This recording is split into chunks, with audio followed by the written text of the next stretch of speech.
आज हम आप लोगों को बताएंगे कि रावण की पत्नी मंदोदरी का क्या हुआ रावण के जाने के बाद। दोस्तों, क्या आप जानते हैं रावण की मृत्यु के बाद उनकी पत्नी मंदोदरी का क्या हुआ? रामायण के कई ऐसे पात्र हैं जिनके जीवन से जुड़ी बातें आज भी रहस्य है। इनमें से एक चरित्र रावण की पत्नी का है, जिसके बारे में कई रोचक तथ्य मिलते हैं। रावण की मृत्यु के बाद उसकी पत्नी ने अपना जीवन कैसे व्यतीत किया। रामायण ग्रंथ में ना जाने कितनी ऐसी कथाएं हैं जिनके बारे में आज भी पूरी तरह से जानकारी नहीं है। ऐसे ही एक कथा है रावण की पत्नी मंदोदरी के जीवन के और रावण की मृत्यु के बाद उनके जीवन के बारे में। हिंदू महाकाव्य रामायण के अनुसार लंका के राजा रावण की रानी के मंदोदरी को वर्णित किया जाता है। रामायण में उन्हें सुंदर, पवित्र और पवित्रता स्त्री के रूप में दिखाया गया है। दोस्तों, उन्हें रामायण काल की सबसे सुंदर पंचकन्याओं के रूप में जाना जाता है और मान्यता है कि उनके नाम से कई बाधाएं दूर होती है। तो चलिए जानते हैं कि जाने रावण की मृत्यु के बाद मंदोदरी के जीवन के बारे में कुछ प्रचलित कथाएं। दशहरा खत्म हो चुका है, देश में जगह जगह रावण दहन हो गया है। युद्ध में रावण की मृत्यु के साथ ही जब राम की जीत होती है तो उस दिन ही हिंदू धर्म में जीत की इस खुशी दशहरा त्योहार के जरिए जाहिर किया जाता है। रावण के परिवार में दो लोग सीता के अपहरण और युद्ध के खिलाफ थे। वो थे भाई विभीषण और पटरानी मंदोदरी। दोनों बिल्कुल युद्ध नहीं चाहते थे और लगातार रावण को सीता को सम्मान पूर्वक राम को लौटा देने के पक्ष में थे, लेकिन ऐसा नहीं हुआ। लड़ाई हुई, उसमें रावण मारा गया। उसके बाद राम ने लंका का राजपाट रावण के छोटे भाई विभीषण को सौंप दिया। लेकिन क्या आपको मालूम है कि रावण की पटरानी मंदोदरी को क्या हुआ? आखिर क्यों उसने विभीषण से शादी का फैसला किया? दोस्तों, पुराणों की एक कथा के मुताबिक मधुरा नाम की एक अप्सरा कैलाश पर्वत पर भगवान शिव की तलाश में पहुंची। तलाशते हुए जब वो भगवान शिव के पास पहुंची तो उसने वहां पर्वत को न देखकर शिव को रिझाने के प्रयास शुरू कर दी। जब कुछ समय बाद वहां पार्वती पहुंची तो उन्होंने मधुरा के शरीर पर शिव की भस्म देखी और फिर वो क्रोधित हो गई। पार्वती ने मधुरा को साफ दिया कि वो 12 साल तक मेढक बनी रहेगी और कुएं में उसका वास होगा। मधुरा को अपनी गलती की कीमत चुकानी पड़ी और कष्ट भोगना पड़ा। दोस्तों, ये जिस समय से सारी घटनाएं घट रही थी उसी समय कैलाश पर असुर राजा मायासुर अपनी पत्नी के साथ तपस्या कर रहे थे। दोनों एक बेटी की कामना के लिए तपस्या कर रहे थे। 12 वर्षों तक दोनों तप करते रहे। इधर मधुरा के साप का जब अंत हुआ तो वो कुएं में ही रोने लगी। सौभाग्य से असुरराज और उनकी पत्नी दोनों कुएं के नजदीक ही तपस्या में लीन थे। जब उन्होंने रोने की आवाज सुनी तो कुएं के पास गए। वहां उन्हें मधुरा दिखी, जिसने पूरी कहानी सुनाई। असुरराज ने तपस्या छोड़कर मधुरा को ही अपनी बेटी मान लिया। मधुरा का नाम बदलकर मंदोदरी कर दिया गया।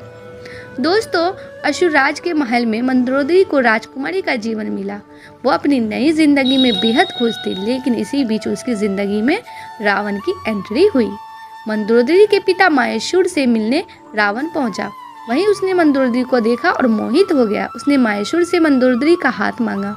मायासुर ने यह प्रस्ताव ठुकरा दिया तो क्रोधित रावण मंदोदरी का अपहरण कर लाया। दोनों राज्यों में युद्ध की स्थिति बन गई, लेकिन मंदोदरी जानती थी कि रावण उसके पिता से ज्यादा शक्तिशाली शासक है, इसलिए मंदोदरी ने रावण के साथ रहना स्वीकार कर लिया। मंदोदरी का चरित्र रामायण में बेहद नैतिक दिखाया गया है। जब रावण ने सीता का अपहरण किया था तब मंदोदरी ने इसका विरोध किया। मंदोदरी बार बार रावण को ये समझाने का प्रयास करती रही कि दूसरे की पत्नी का अपहरण अपराध है, लेकिन रावण नहीं माना। आखिरकार राम के साथ युद्ध में रावण की पूरी पराजय हुई। वह मारा गया और मंदोदरी विधवा हो गई। रावण की मौत के बाद भगवान राम ने मंदोदरी को विभीषण से शादी का प्रस्ताव दिया था।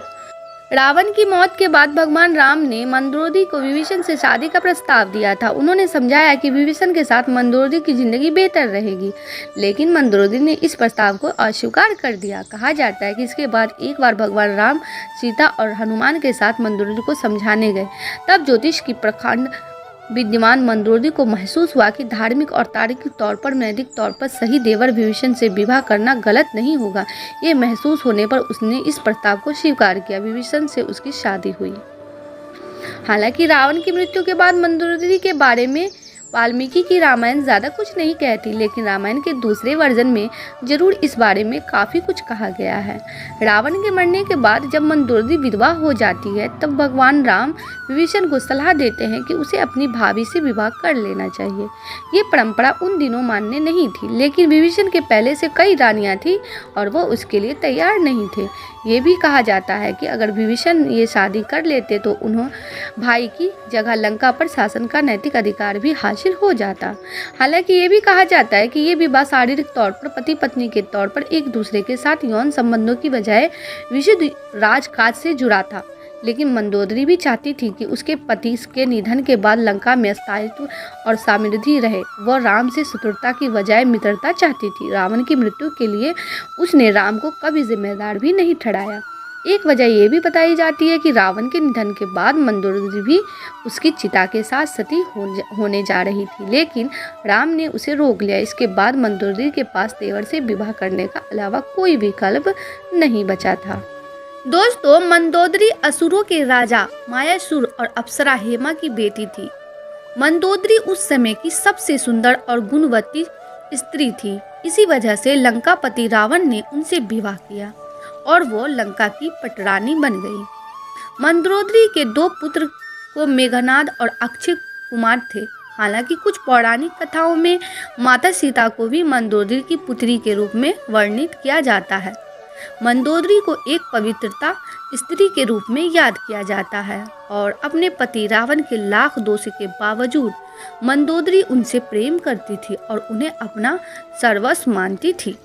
यही नहीं, मंदोदरी रावण को हमेशा सन्मार्ग पर चलने की सलाह देती थी। रामायण में रावण के प्रति उसके प्रेम और निष्ठा का वर्णन मिलता है। दोस्तों, पौराणिक कथाओं में बताया जाता है कि रामायण काल में प्रभु श्री राम ने जब रावण का वध किया, उस समय लंका में सिर्फ रावण के भाई विभीषण मौजूद थे। उस समय राम जी ने विभीषण का राज्याभिषेक कर दिया और उन्हें लंकापति नियुक्त किया।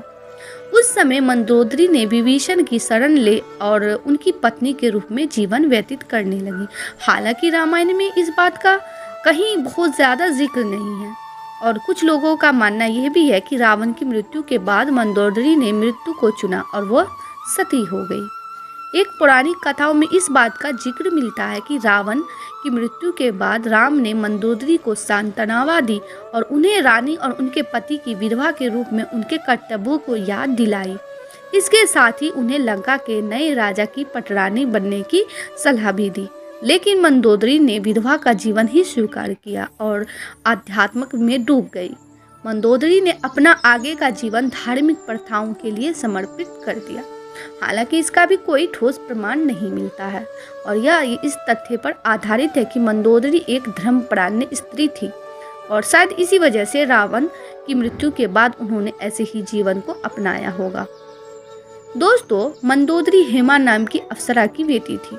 एक बार देवराज इंद्र की सभा में ऋषि कश्यप के पुत्र माया की दृष्टि देव हेमा पर गई और वह उस पर मोहित हो गए। माया ने हेमा के सामने शादी का प्रस्ताव रखा। शादी के बाद हेमा ने मायासुर की बेटी को जन्म दिया, जिसका नाम मथुरा रखा गया। अप्सरा की पुत्री होने के कारण मथुरा अत्यंत सुंदर और आकर्षक थी। जब मंदोदरी का विवाह हुआ तो उसके पिता मायासुर ने योग्य वर की खोज शुरू की, लेकिन उसे अपनी सुंदर पुत्री के योग्य कोई वर नहीं मिला। मायासुर ने मंदोदरी को रावण से मिलवाया। जैसे ही रावण की दृष्टि मंदोदरी पर गई, वो मोहित हो गया और उसने जल्दी से विवाह के लिए प्रस्ताव रखा। रावण ने मंदोदरी के वचन दिया कि हमेशा केवल मंदोदरी उसकी पत्नी और लंका की रानी होंगी। विवाह के बाद मंदोदरी को उपहार के रूप में मायासुर ने रावण को सोने की लंका दी। एक कहानी ये भी है कि रावण की मृत्यु एक विशेष बाण से हुई थी और इस बाण की सूचना मंदोदरी ने ही हनुमान को दी थी। रावण की मृत्यु के बाद वास्तव में मंदोदरी का क्या हुआ, इस बात के लिए कोई प्रमाणिक तथ्य नहीं मिलते हैं, लेकिन कुछ कथाओं में उनके आगे के जीवन के बारे में जिक्र मिलता है। दोस्तों, हम आशा करते हैं कि आप लोगों को हमारे वीडियो की जानकारी पसंद आई होगी। पसंद आई हो तो वीडियो को लाइक करें, अपने दोस्तों में शेयर करें और हमें कमेंट करके ज़रूर बताएं। चैनल को सब्सक्राइब कर लें।